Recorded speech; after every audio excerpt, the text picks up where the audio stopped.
We're in a door. I feel the forklift on the truck. The red light dance.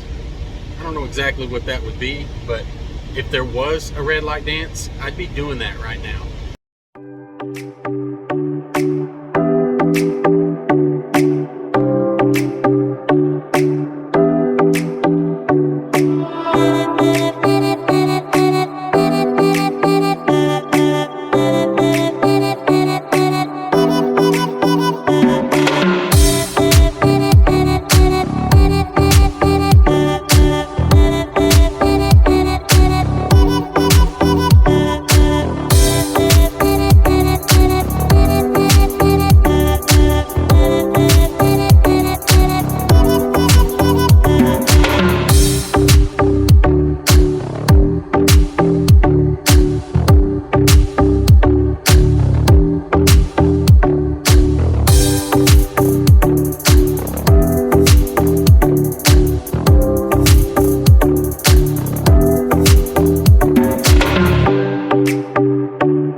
What's up, everybody?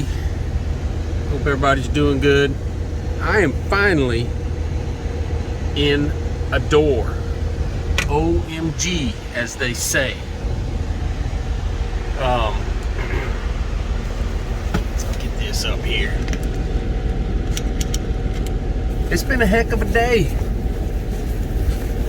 Let's see if I can fix this where there's not so much glare. See? I think so.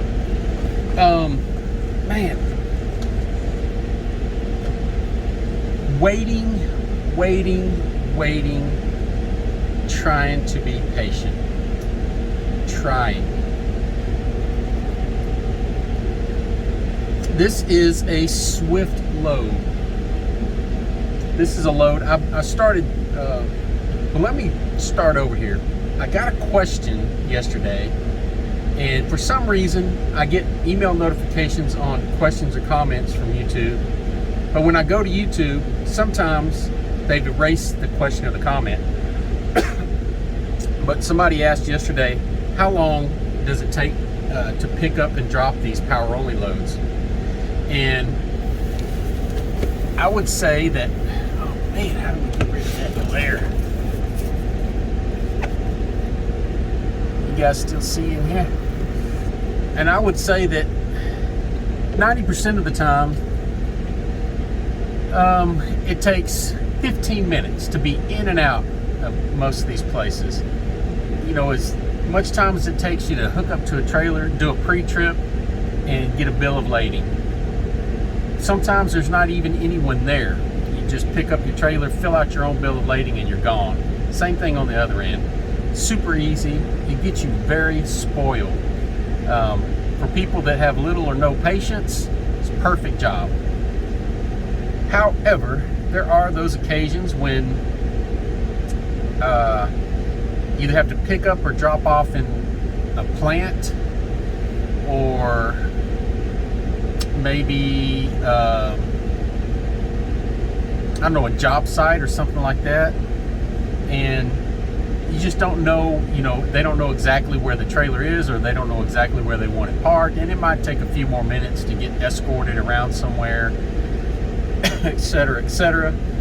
And then you have the loads like this one. Dun dun dun. And I have found most of the time that it's usually a mega carrier that starts wasting your time. And that's what we have today. This load is with Swift, and I can blame some of it on Swift, and I can blame some of it on the shipper. So what I did was Friday, I was looking on the load boards, and I saw a load that I see several times a week, running a lane that I really like. And if you watch the loads long enough, you'll see them go up in price when nobody takes them, and you kind of get an idea of what rate you can get. So I decided to bid on the load, and I bid way high. I go on their app. They have a load board called Select, I think it's something like that.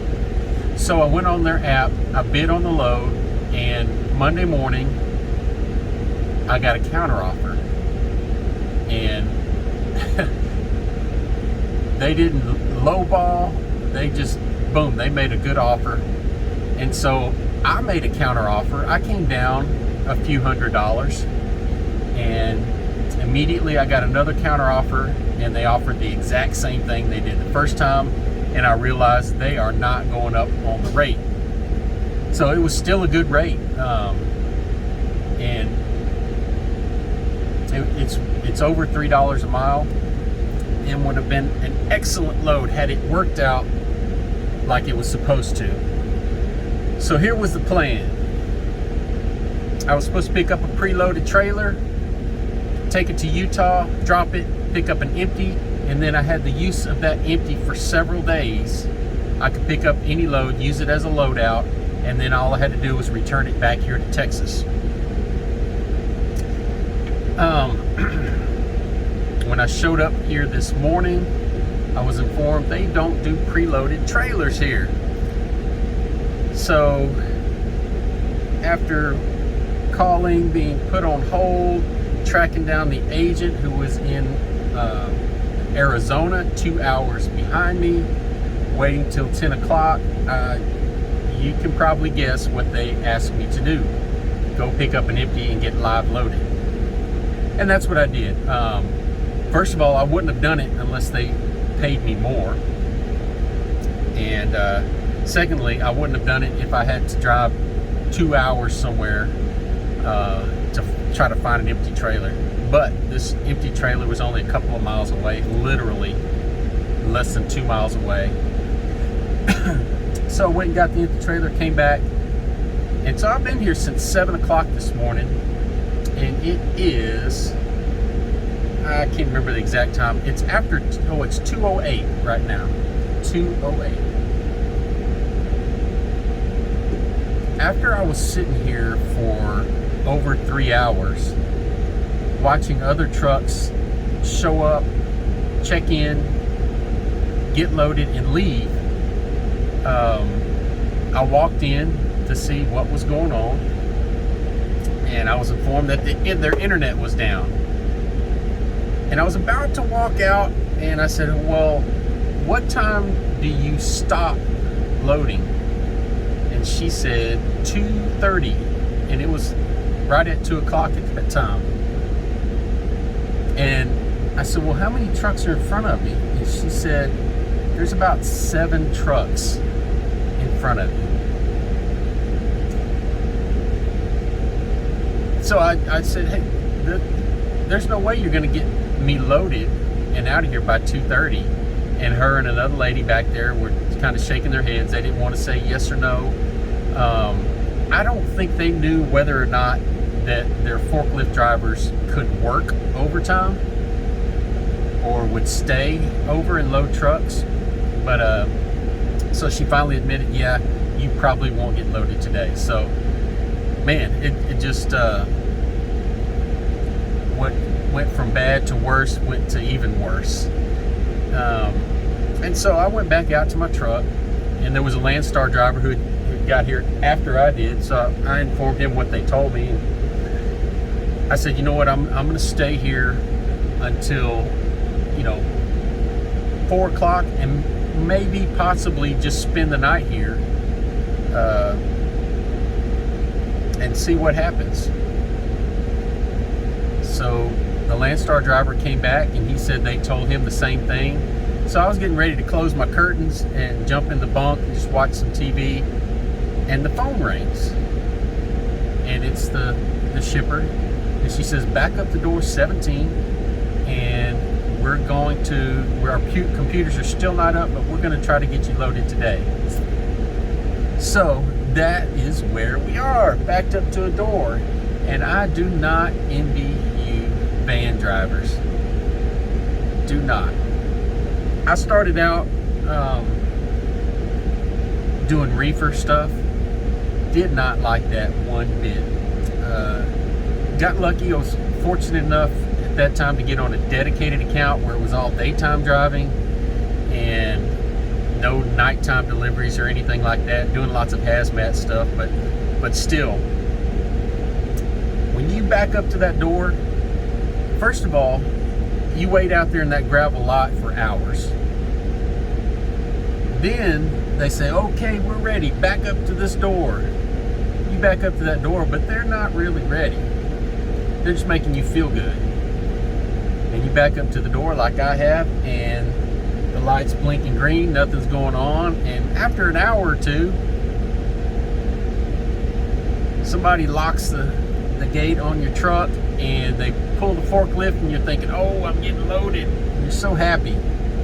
And they pull the forklift off the trailer, and you sit there for 30 minutes wondering when they're going to put the next pallet on. I hate it. I don't have the patience for it. But I only do live loads very rarely, and probably maybe once a month. You know, usually when I get something that's a round trip, I'll have to pick up a preloaded trailer, then have it unloaded, and then bring the empty back. This doesn't happen very often. So the guy, I think your name is Juan. What's up, Juan? He asked the question, how long does it take to get loaded and get empty, do it power only? Most of the time, you're in and out in 10-15 minutes. And it really spoils you because you very seldom get in this position where you're waiting all day long. And luckily, I made a grocery run yesterday, so I had some food on the truck, or I'd have been in a real bind. But yeah, so we're sitting here waiting, and what I was looking at, I didn't get in too big of a hurry and didn't get too upset about it, because when I get to Utah, originally I was going to get there on a Thursday morning and unload. Well, drop the trailer. So I had to have the trailer back next week in Texas, so I was just going to pick up a load there and come straight back to Texas. So I wasn't going to deliver till Monday morning anyway. So I had all day Thursday and Friday to find a load somewhere, and all weekend to drive back. It's a 2-day drive. So, you know, it wasn't a big deal. It still isn't at this point if I can get loaded today. But we're reaching the point where, you know, if they take another hour, then I'm going to be trying to find a place to park in the middle of the night. And I hate that. But to be continued, I guess. We'll see how it works out.